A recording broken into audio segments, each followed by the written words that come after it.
বলে রক্ত নাই। আসলে বাংলাদেশে জন্মগ্রহণ করে আমরা করছি জীবন সবচেয়ে বড় ভুল। আমাদের বাপ মা করছে ভুল। সুপ্রে সরকার বানাইছি, আমরা সেনাবাহিনীর হাতে সরকার দিছি, তারা বাংলাদেশের বালেরও উন্নয়ন করতে পারে না।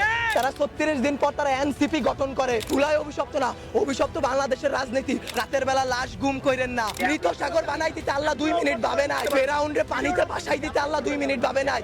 আমরা তো পাপিষ্ঠ জাতি, আমরা তো খারাপ জাতি। আমাদের ডুবাই দিতে আল্লাহ 2 মিনিটও ভাববে না। আপনাদের বলা আর এই যে নিজের গালে নিজে এইভাবে থাপ্পড় দেওয়া ভাই সেম কথা। ব্যথাটা নিজের উপরই, থুতুটা নিজের উপরই পড়ে। উপদেষ্টারা আসতেছে 20টা করে গাড়ি নিয়ে আসতেছে, উত্তরার রাস্তা বন্ধ করতেছে, সেক্টরের রাস্তাগুলো বন্ধ করতেছে। এতে যাদের যেই সন্তানগুলো আহত হয়েছে, নিহত হয়েছে, তাদের বাবা মাদের ঢুকতে দিতেছেন না আপনারা। তাদের বাবা মারা এখন পর্যন্ত খায় নাই। আমার মা শোকে শোকাহত হয়ে গেছে। আমরা 2 ভাই আসছি, আমাদের বোনরা আমরা নিয়ে গেছি। আমার এক বন্ধুর হাতের এইখান থেকে এই পর্যন্ত ওর ডান হাতের অবস্থা করুন ভাই, কাইটা ফেলতে হয় কিনা সেইটাই বোঝা যাচ্ছে না। আমার ওই বন্ধুরই ছোট ভাই ক্লাস 7-এ পড়তো, ওর ঢাকা মেডিকেলে ভর্তি আছে ভাই।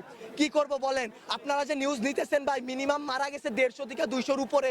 আপনারা নিউজ দিতেছেন এইখানে 10 জন, ওইখানে 1 জন, এইখানে 2 জন। আসলে ভাই বলতে গেলে কি, আমরা উপদেষ্টা আনাইছি, আমরা ইউসুফরে সরকার বানাইছি, আমরা সেনাবাহিনীর হাতে সরকার দিছি।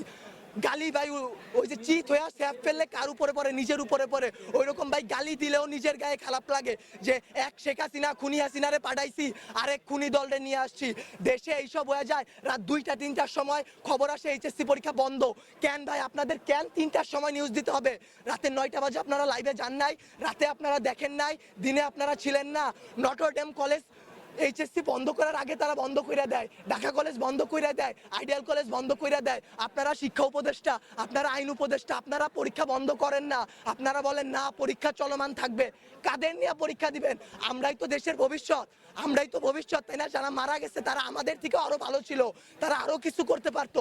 আপনারা আমাদের কথা ভাবতেছেন না, আপনারা ভাবতেছেন আপনাদের কথা। আপনাদের এইসব বলা আমার গলাটা ভাঙা ফেলা ভাই, 2টা সেম কাজ। তার কারণ কি, আপনারা কোনো নিউজই দিবেন না, সব কাটকুট করে ফেলবেন আপনারা। যদি ভাই আপনারাও ভাই কোরআনকে সাক্ষী রেখে, আপনারাও মুসলমান, আপনাদেরও ধর্ম আছে, মুসলমান না হইলে আপনারা আপনাদের আল্লাহর উপর ভরসা করুন। আল্লাহ ছাড় দেয়, ছাইরা দিবে না। আজকে যেই বাচ্চাগুলো মারা গেছে তাদের বাপ মারা এখনো খায় নাই, তারা ভবিষ্যতে কোন দিন খাইতে পারবে তারা জানে না। তাদের অভিশাপ যদি ভাই আপনাদের উপর লাগে, সাংবাদিক সমিতি কেন, সম্পূর্ণ বাংলাদেশ লইরা উঠবে। আল্লাহর বিচার আপনারা দেখছেন, মৃত সাগর বানাই দিছে, মৃত সাগর।